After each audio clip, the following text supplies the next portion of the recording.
Morning, everybody. Like I said last night, amazing night. Got some sleep that I've been needing. It was awesome. I couldn't complain.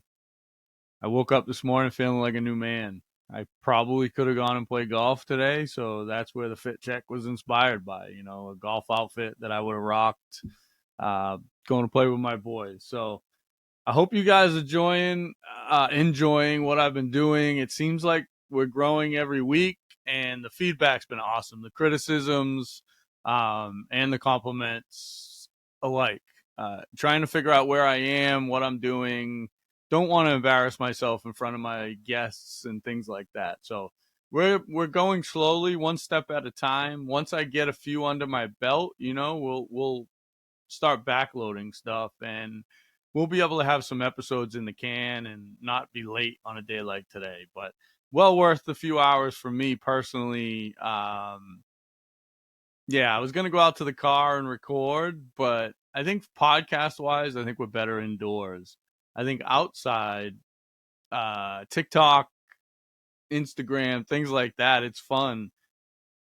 A few people reached out on me catching myself with the the other day, so keep doing it. I appreciate it. The mother comments of everything's great. Yeah, I mean, I can't take those with a grain of salt, but the hater comments of you should die before recording again, I take those with a grain of salt too. Constructive criticism is always great. Anybody watch some golf this weekend? Great golf weekend. Live was live. I mean, it was okay. It was fun.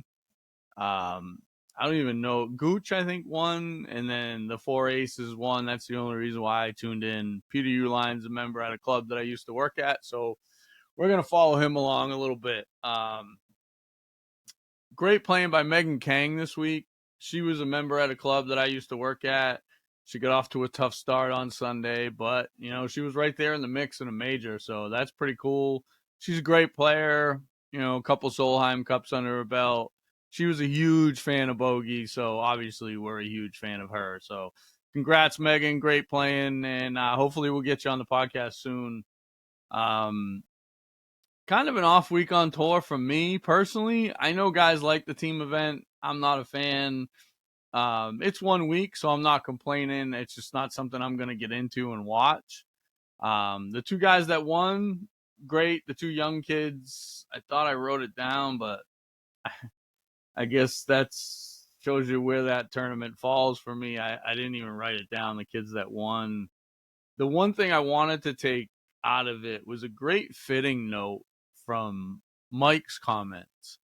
He said he was with his teacher and he got the Stealth 2 in his hands and the ball speed was off the charts. Well, Mike's smart enough, I didn't even have to question, but a lot of you guys listening on might not be.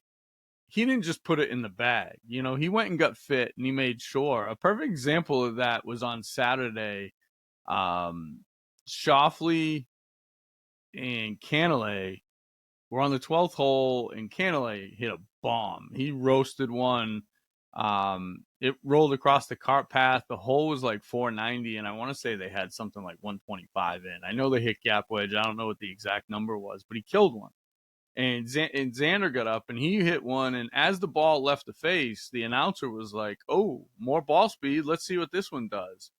And it didn't go close. It landed. It didn't have any run on it at all. You could tell it was a controlled little fade shot that he likes to play with a little bit more spin. So more ball speed doesn't always equate to more distance. So you have to kind of make sure we check all boxes before we go and purchase. Hit them, hit a few, because one ball speed might be great with that shaft, but it might not work. A lady's shaft is going to produce a ton of ball speed on a shot that's hit timed up properly, but it's probably going to spin and it's going to go up in the air and it's not going to go anywhere. So, again, when you're getting fit, when you're in the market for a new club or clubs, plural, make sure we check all the boxes, make sure we at least hit a few of them and see what they do. Mike's really thorough, and I don't even have to ask him. He's gonna go. He's probably gonna go a little too far and overanalyze it. And we'll talk about that at the end of the show when I talk about setting goals and having realistic goals as well as goals that you might not achieve. It's one of those things where you got to set goals to climb. My goal at my last employer was 500,000 in the shop, and when I started, they told me I was crazy. I'd never get there. Um, my last year, we did just under 1 million, or right around 1 million. We were on pace to do 1 million. Who knows? So lofty goals are okay, but be realistic about them when you don't reach those goals. Couple loose club fitting things, couple housekeeping things. Earth Day was the other day, and I'm not gonna admit. I mean, I'm not gonna lie. I probably wouldn't even have realized it was Earth Day. Um, Nate showed up on the podcast, came unannounced, asked me to help promote his company, and I said, "Come on board, and we'll take a look." I saw the posts all day for Earth Day, and couldn't be happier to share Nate and his story. And I know he's slow to get started. He's only got a couple pieces on the website, but Nate, sell as many of those couple pieces as you can until those couple pieces turn into 4, and 4 turn into 8, and 8 turns into a line. Somebody's going to see your story, and honestly, I would love it if more companies got involved with using, environmental hang tags and things like that. I think it's great. Um, you get into all these conversations, and you find these people in different parts of the country that you never would have found. And then you get into it with guys that you're friends with behind the scenes about nothing. You bend over backwards for people. You're selling stuff, and you're selling them at a discount, and then you're told to stay in your lane. So, okay, I found my lane. My lane's right here on the podcast. And if you want to be a victim and you want to be an enemy, then let's go. I've always had a working relationship with every superintendent at every club I've ever been at. And I was never afraid to ask questions, as they were doing things. Why are you doing that? They explained it, and I listened because it was interesting to me. As I said, I was an architectural drafting major at a vocational high school, and it was, sorry guys, my phone's ringing. Of course it is. It's Netherlands, so I guess it's either TrackMan or a prank call.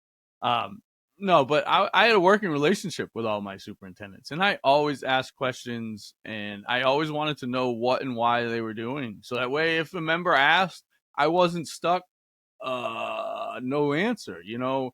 I'm going to get into it a little bit about relationships and how an umpire tossing, Vic Carapazzi. I'm trying to read the name as I go, but he's kind of known for having a short trigger. And he tossed Ramon Urias the other night over nothing. The guy stood in the box, didn't say a word, and it's kind of what we've become. We've become a society that doesn't complain. We just stay in our lane and take it. And I'm not that dude. I'm sorry. I'm gonna speak up. If I don't like something, I'm gonna speak up. And how I speak up is on you. You know, when the superintendent at my former club turned the water on me and my father and our guest, when it was 100 degrees heat to get one, you got me. I laughed. You know, when he cornered my girlfriend in the parking lot and threatened me, he made it personal. And trust me, you better have a better grade than a B minus superintendent to come at me. I'm way too qualified for that. So let's have some fun. That's not what this is about. We're going to talk about, the relationships with golf professionals and superintendents and chefs. And, it's a baseball game. It really is. It's a stadium. Everybody has to play their role. If you use this analogy, things fall into place pretty easily. I refer to it as everybody plays their role, right? The superintendent, he plays a huge role, but he's not on the field. He's not performing. He's not the one that's dealing with the questions. He doesn't have to answer the members. He's not getting badgered when the golf course is bad. I keep my complaints to myself most of the time. If I'm asked, I answer honestly. If you don't want an honest answer from me and you don't want to know my opinion, then don't ask the question. It's that simple. So when I was working, it's everybody plays their role. Everybody has a a um, a part to play in it. Unfortunately, the golf pro is involved every way in every day-to-day operation, and he's kind of the face of the operation. He's your star pitcher. He's the one that it's he's the ace. He needs to make sure everything goes right on the day of the event, and if it doesn't, he's the one that gets hung out to dry. But everybody plays their role. The superintendent, he's like the GM. He's the guy that he's the coach. He puts the pieces in place. He the golf course it's the show. The members are going to notice it, and I hate to put them down, but because it's they still play just as important a role. But the food and beverage, you're like the hot dog vendor. Um, Feed us beer, feed us food, and we're happy. At the end of the day, golf pros, you got to protect yourself and your staffs. Make sure you're open communication. If a superintendent sets a pin that's going to cause a 7.5 hour round because you're playing ping pong and nobody can make a 3-footer, you're the guy that's going to hear about it. So make sure you have say. At my last club, I chose all the hole locations for our tournaments. And the superintendents were cool with it because they knew I knew what I was doing and they were comfortable with it. Um, we had sheets, and as long as he was within a couple paces of each what those sheets were, if he wanted to take out a ball mark, sorry, that's probably going to make a noise, but if he wanted to take out a ball mark, or if he wanted to, avoid an old cup, he'd move the location a little bit. But the golfer always had an idea, 10 on, 6 off the right. He had an idea where it was going to be. Superintendents, it's not mini golf. We're there to play a tournament, and nobody wants to be there for 8.5 hours putting back and forth. I get it. You say you're trying to protect par, but your handicap chairman needs to do that. That's his job. Your job is to get us walking off the golf course, not saying your name. I mean, if you walk off the golf course and it's perfect and you're like, wow, the golf course was perfect, then that's all you want to hear. Last fall, I played a tournament at an old club where the superintendent is notorious for putting ridiculous pin placements out. Well, that became the story of the tournament. Nobody was talking about how great the greens were rolling, and they were. The golf course was in phenomenal shape. But all they talked about with the superintendent was how bad the setup was. So, again, you're doing yourself a disservice. The golf pros and the backroom guys and the caddies and the servers and the bartenders, we're there to make the day as fun as possible. The chef and the superintendent and the director of golf and the management team, if that's the golf pro, they need to make sure you are put in a position to succeed. If they don't get along, then it doesn't work. Me and my superintendents never had a beef about my setup or about their slight changes to my setup. Sometimes I'd put the tees up if I knew it was going to be a windy day, or, move the tee back if I knew moving the tee up created more of a layup and a hassle and a traffic jam. And, we have these conversations. I want guys to stand in the fairway and look at the hole location and be like, is that thing in a bunker? But then once you get up to the green and you're on the green, it probably had a funnel to the hole that you could use and hit it to the middle of the green and have a safe 2-putt and move on to the next hole. I don't want guys going back and forth with 3 and 4 footers playing ping pong. That's 7-hour rounds, and then nobody has fun doing that. A former superintendent at my past club, Kurt, he's at DW Field right now, and that place is amazing. If you would look at the golf shop, the golf shop. I'm sorry, I'm looking at that message. The phone call came through and it distracted me. If you look at the greens and the conditions at DW, you'd be shocked. Every time I mention DW, I get laughed at, and then anytime I bring somebody there, they're like, is this real life? Is this really a public golf course? The greens are awesome there. So, he gave me a few hard times about some hole locations of his that I didn't use. I had to explain to him, he used to have 32 players in the event. I was now having 63, 64 teams in the event, and we had to worry about pace of play, So the one that he made a comment on the most that I didn't use was on the back corner of 6. Well, those of you that know the golf course that I'm talking about, it's kind of on a hump, and he would put the pin right on the middle of the hump. And when the greens are rolling and they're fast, you get that hump, and you're gonna play Plinko. It's gonna go. You're gonna go back and forth, and you don't. If you don't make it, you're in trouble. My biggest example of learning this was at the Seagulls a while back when I was working at Hyannisport. Tom or his assistant missed their mark by about 2 paces. They went about 2 paces too far up the hill, and the greens were lightning. They were probably rolling 13, and if you got above the hole on 18, there was no chance. Guys would chip it up and it would roll back to their feet, and chip it up and roll back to the feet. And then if it stopped on the green, it would stop about 6 feet above the hole. And if you made it, great. If you didn't, you were chipping back again. So it got a little crazy. Thankfully, it rained a little bit that last day and slowed the greens down enough where by the time we got to the afternoon and the finals, it didn't really affect play. But these are things that a lot of golfers that play tournaments don't even realize. They don't even think about how much work and how much thought goes into it. Um, that was our fun day in the morning. Me and Bogey, we would go out in the cart, and Divot would be out there with Chad, or oh, why am I drawing a blank on the other dog's name with Ryan? I'm drawing a blank. But the other lab, and the dogs would play and they'd have fun, and we'd talk about the setup that day. And hey, that pin placement that you missed on 6 by a couple paces got a little crazy with the greens as fast as they are. We had a 6.5-hour round yesterday. We gotta be careful. I'll go around right now and put some tees down. Let me know if any of those don't work, and we'll change it. We work together. It was great. But like I said, it all has to do with pace of play in the field.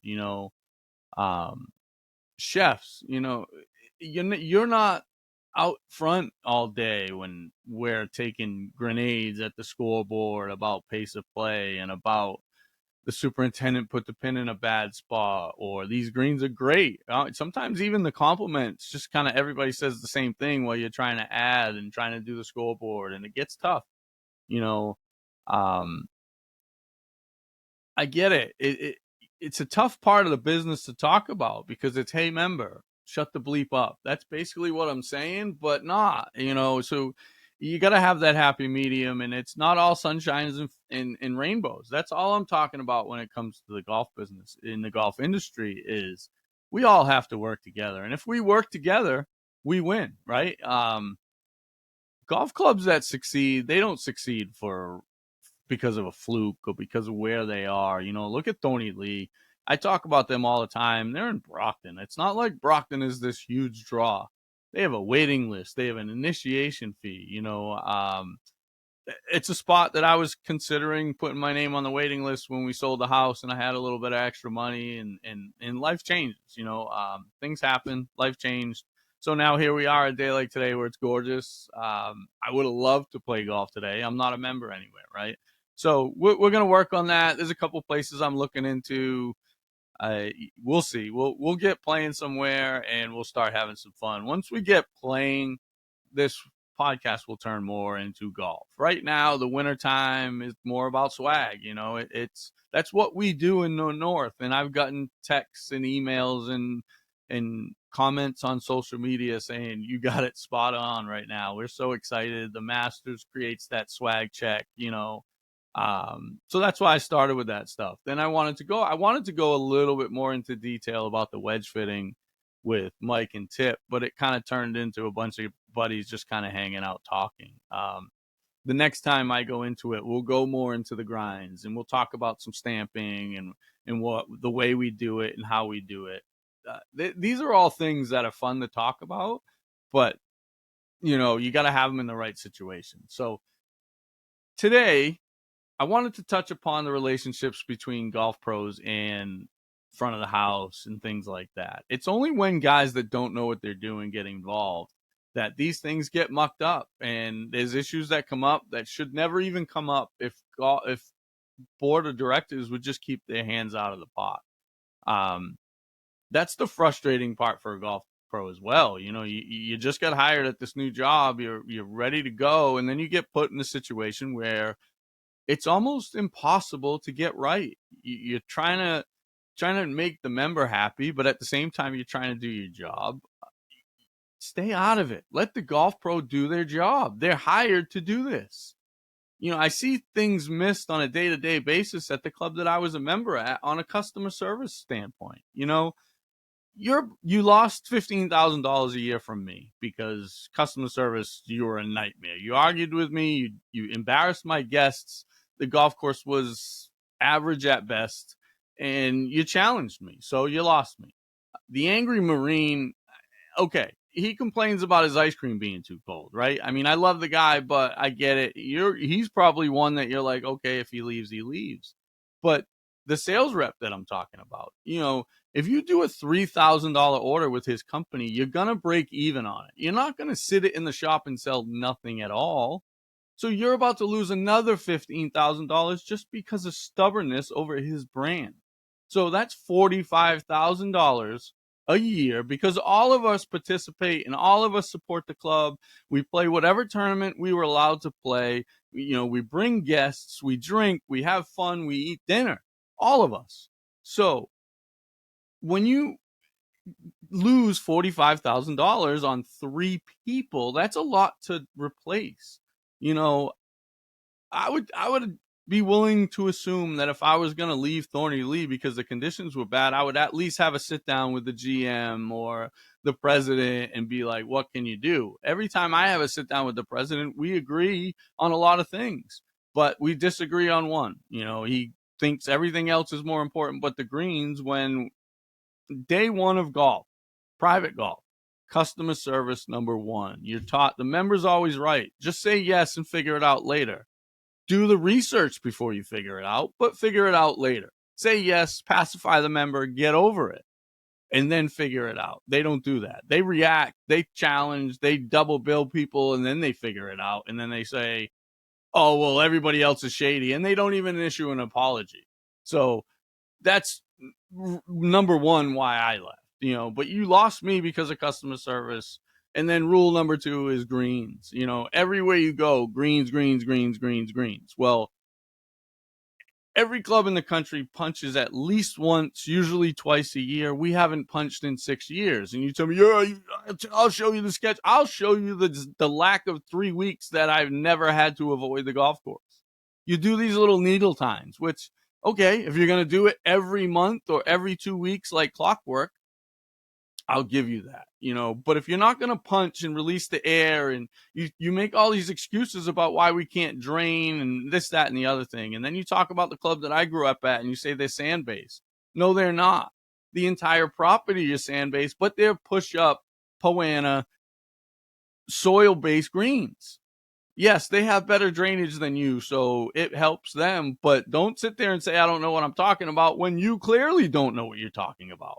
Because, yes, they are push-up greens at Reservation Golf Club. They're 100-year-old Poana, and they're amazing because they do it right. In the few years that they weren't, I busted Mike's balls just as much, and I think if he looked back on it, he'd say, yeah, you know what, you're right. I was overwatering. I was being too safe just to keep it green and keep it slow. I've seen it 100 times at every job, so I'm not going to go on a rant on it. I guess I kind of already did, but anybody that hasn't played DW Field in Brockton, go play it. Greens are amazing. When they play the Brockton City 4-ball and the Brockton City Open, guys rave about the greens. It's almost as good as Thorny Lee. And Kurt, I know you'll probably get. I know I'll get a text with the almost. What do you mean? But Thorny Lee is pretty good right now. It's in great shape. All right, guys, let's finish with the last one, the one that I did the commercial about, the goals, right? Let's set some goals as golfers. I was talking to a guy, Scott from 617, about golf and what his goals are. And, he's a guy who's shooting in the 90s, sometimes in the hundreds, but he's addicted to golf. And he gets aggravated when I tell him he's not a golfer. He's not. He's getting there, and he's taking it in like a sponge. I joked around on another show about Kobe and Mike and the younger guys needing to take it in, some traditions. He was telling me about his golf watch. First of all, guys, it's not a cool thing. Golf watches, all right, whatever. Real players use lasers. We want a number and nothing else. Too much information can be a bad thing. He's tracking stats and he doesn't understand what these stats mean. So I told him, "What's your lowest score?" Or I asked him rather, "What's your lowest score?" He told me 44 for 9. I said, "Perfect. So you've broken 90." Well, never 18. No, I know, but you've broken 90, right? So that shouldn't be a goal anymore. Your goal should be to break 90 on a regular basis. Once you start breaking 90 on a regular basis, then come to me. Until you start breaking around 90 on a regular basis, I don't care how you do it. I don't care if you one putt every green. I don't care if you miss every fairway. I don't care if you hit every fairway, right?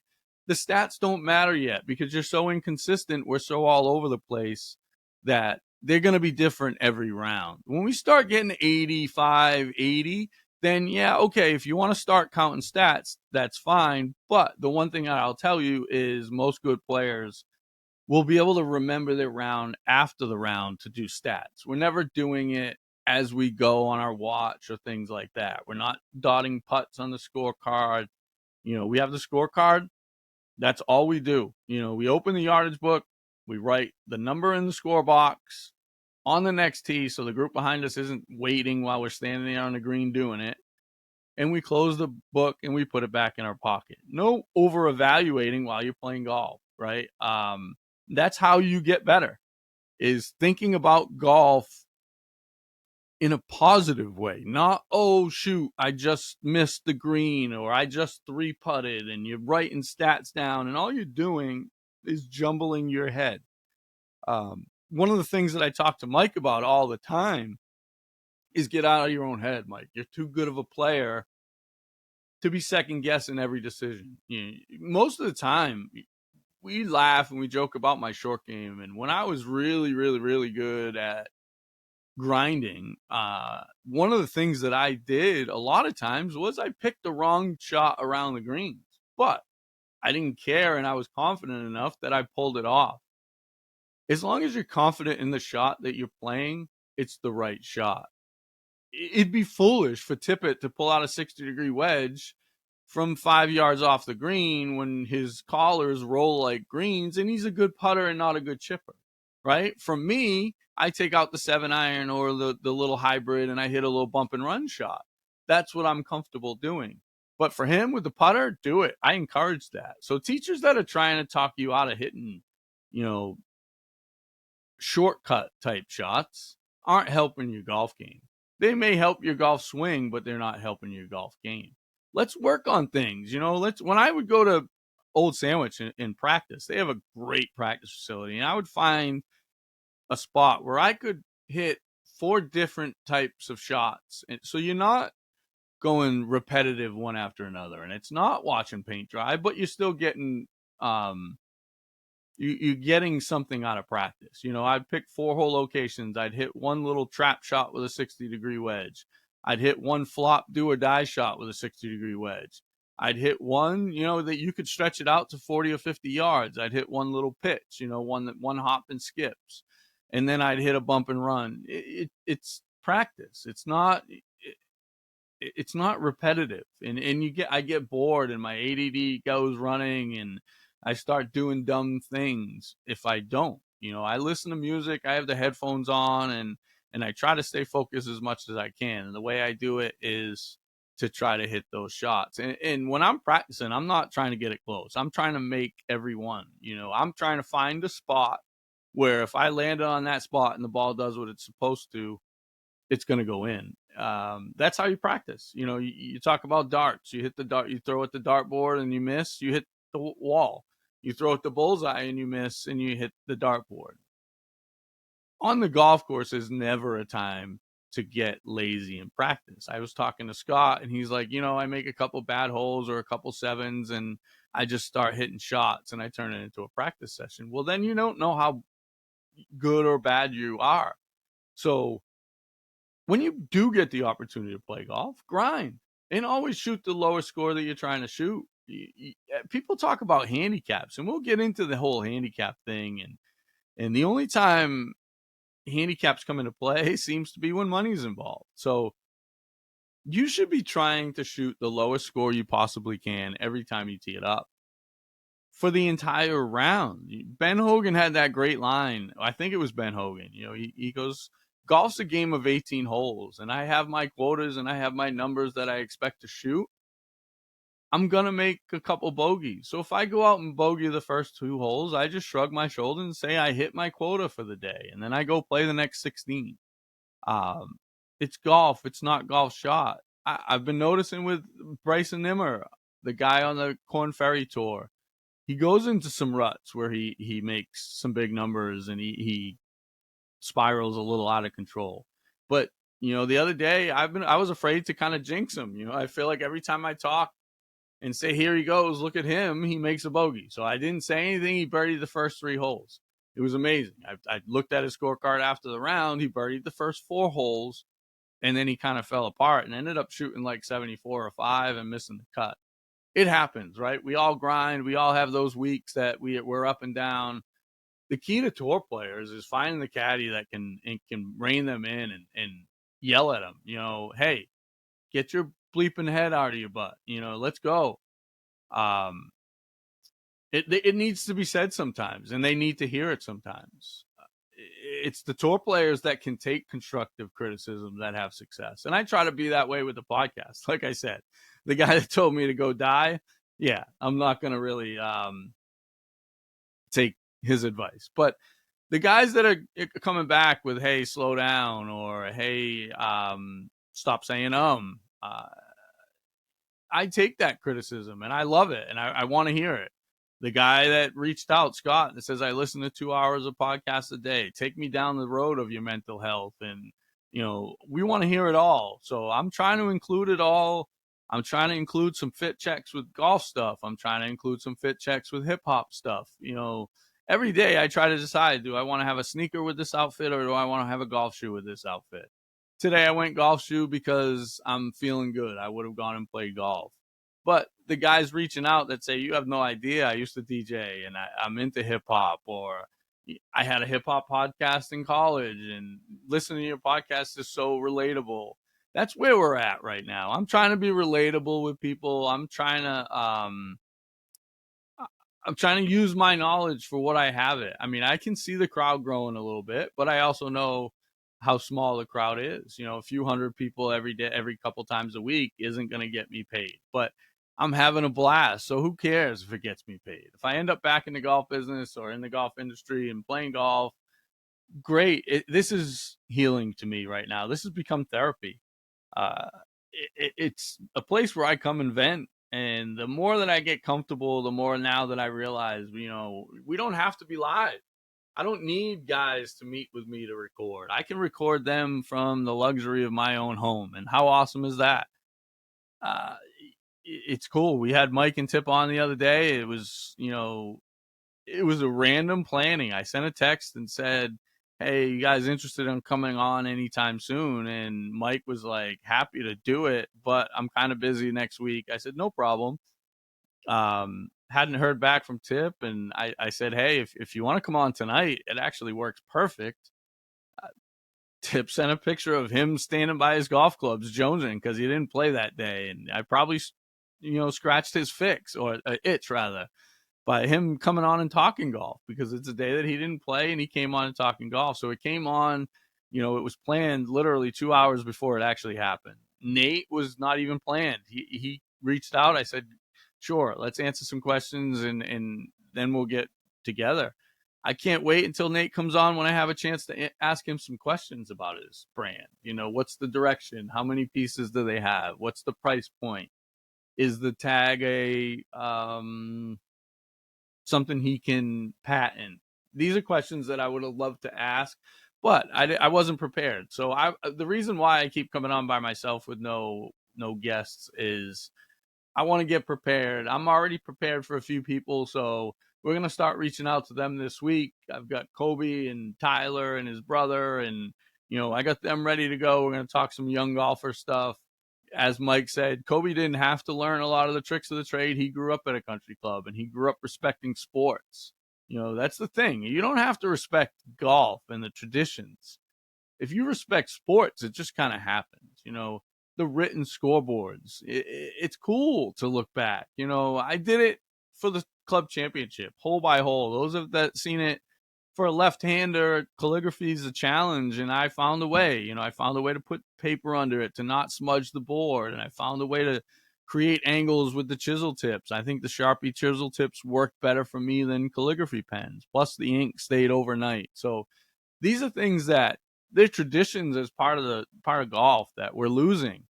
Electronic scoreboards are cool and they're fun, but it doesn't create that hang out by the scoreboard buzz. And as I said, the club that I was formerly a member at has a 7-day member guest. And who knows, maybe I'll get invited this year and I'll play it as a guest. The hangout by the scoreboard is what that tournament is all about, and it keeps that tradition alive. One of the things that I harp on all the time when I talk about going to the Masters is how it's a turn back in time. It's like going back to 1950, and the scoreboards are still hand hung, and the crowd goes nuts on every hole as the guy walks across and puts the number up. So I'm not saying we have to do all of it, and I get it. Golf professionals are some of the busiest people in any industry. We're planning tournaments that involve food, prizes, tee gifts, hole locations, golf course setup. We do it all. We're part of it all. And everybody else, the fans, as I said, let me finish with the analogy. I know I kind of skipped ahead a little bit, but the golf pro's your star pitcher. The bartenders and servers are your fielders. You guys are the players. You're the ones putting things in place. The crowd is the crowd. They're your members. They're the guys that are coming. You're going to hear the jeers. You're going to hear the yells about the umpire, even though you're not the guy. The superintendent, he's the umpire. That's what I meant to say. He controls the pace of play. He controls the vibe at the club. He controls the morale at the club.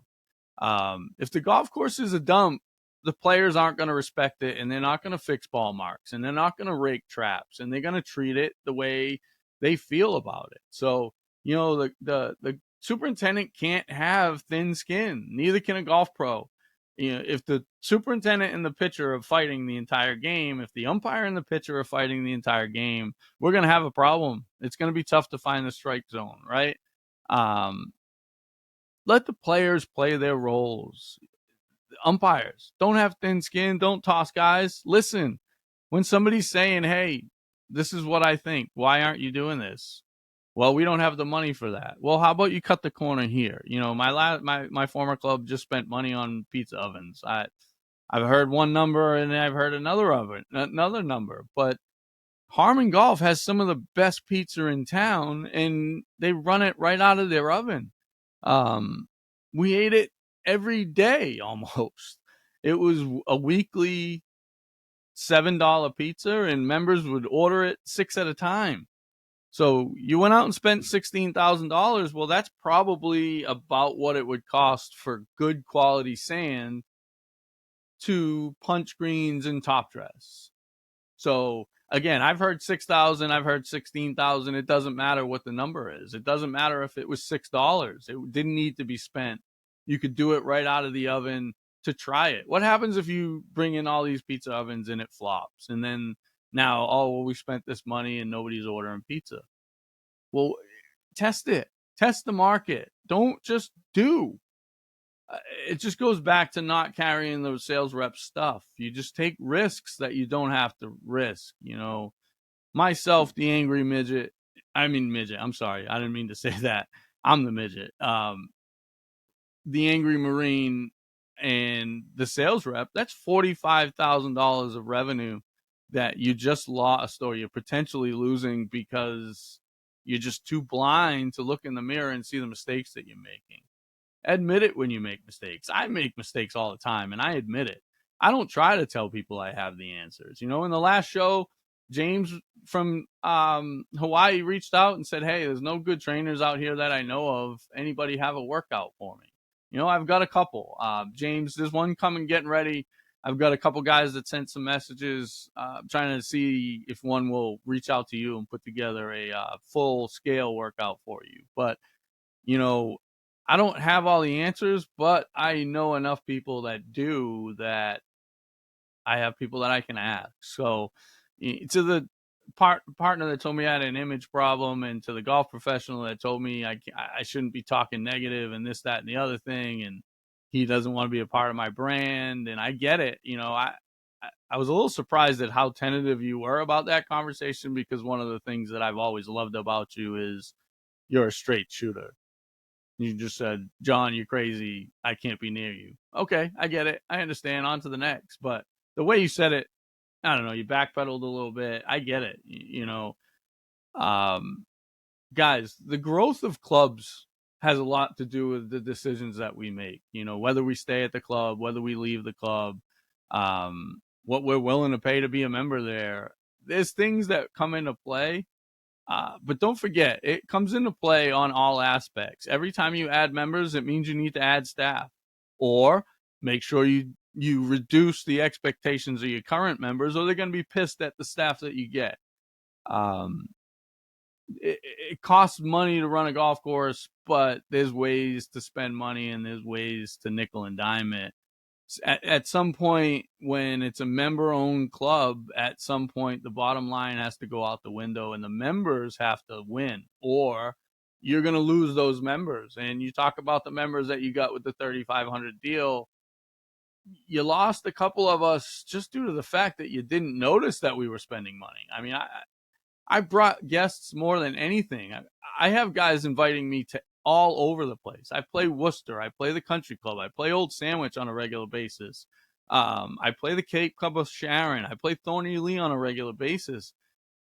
I had New Bedford almost. I try not to mention my former club by name, so I apologize. I don't know how to edit that out, so I'm not trying to throw anybody under the bus. I had my former club to help me host guests, because I want to be able to reciprocate with all these members that invite me to their places. I never had to go into my pocketbook when they invite me, because they never had to go into their pocketbook when I invite them. I had a rule. If I invite you to play golf, you're my guest for the day. I'm bringing you as my guest to my club. That means I pay for you. The drinks, yeah, you want to figure it out. All I do is I make sure every single one of my guests, it costs you $20 cash tipping the cart girl. That's it. That's an automatic with everybody that comes every day I play. That's the way I do things. If you call me and say, hey, dude, I've heard New Bedford's great, I want to play. Again, I got to stop saying it by name. I'm sorry. I'm new to this. I promise I'll get better. Hey, I want to go play I want to play your club this weekend. I heard it's in great shape. No problem. Come on out. It's $100.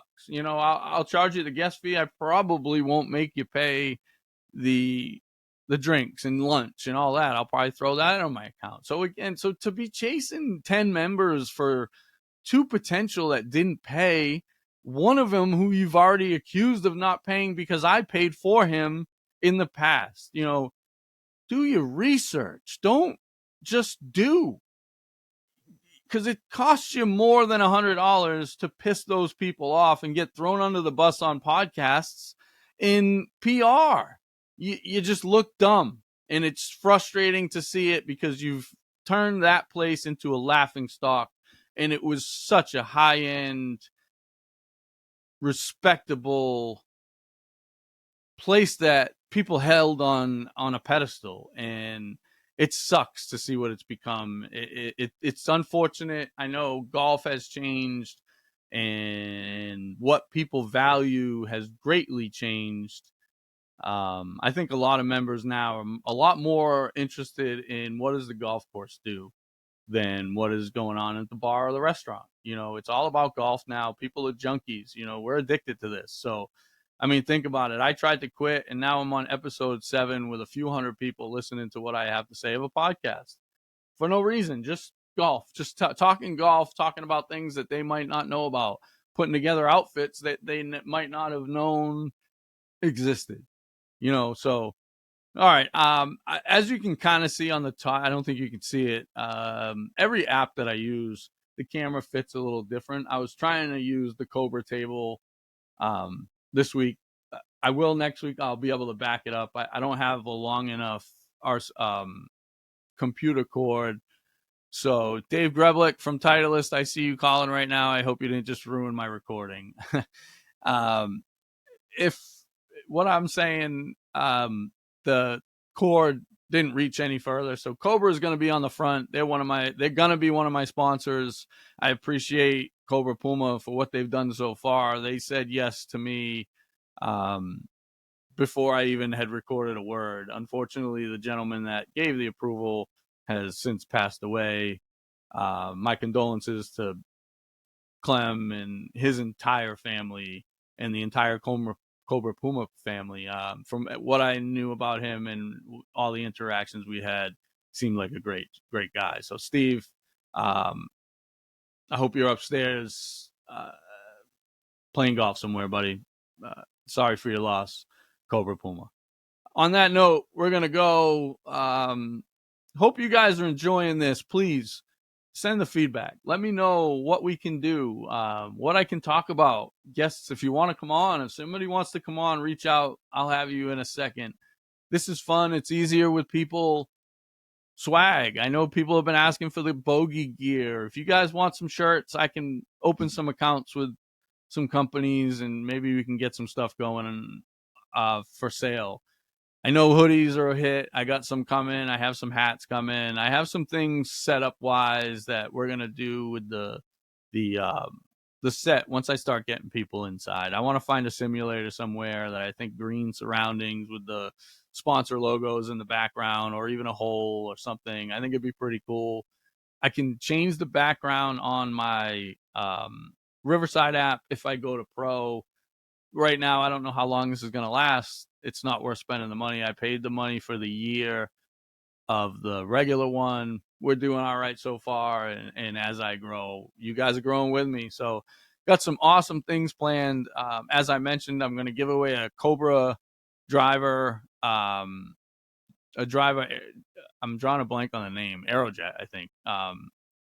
Aerojet driver for 1,500 followers. So we're at 750 now. We're growing about 100 a week. So stay tuned. Tell your friends. The sooner we get to 1,500, the sooner we give out a driver. And if that person is within a couple hours and wants to drive and meet me somewhere at a public driving range, I will fit you for it. So, pretty cool little giveaway. I appreciate the following and I appreciate the support. So we're going to give it back. A couple things planned. Range night up in the Boston area. We'll have some giveaways for that. Hopefully get some 2-ball packs from some of these companies. Hats are usually a good thing. I know Team Titleist does like tees and ball mark fixtures and stuff like that. So we'll be reaching out to some of these reps and getting some swag for all these events. And we're going to have some fun. All my buddies know I love to give stuff away. I love to spoil my friends. A lot of the people that used to be the recipients of my spoiling are no longer in my life. So now it's time to give some stuff away. All right, guys, until next time, let's go.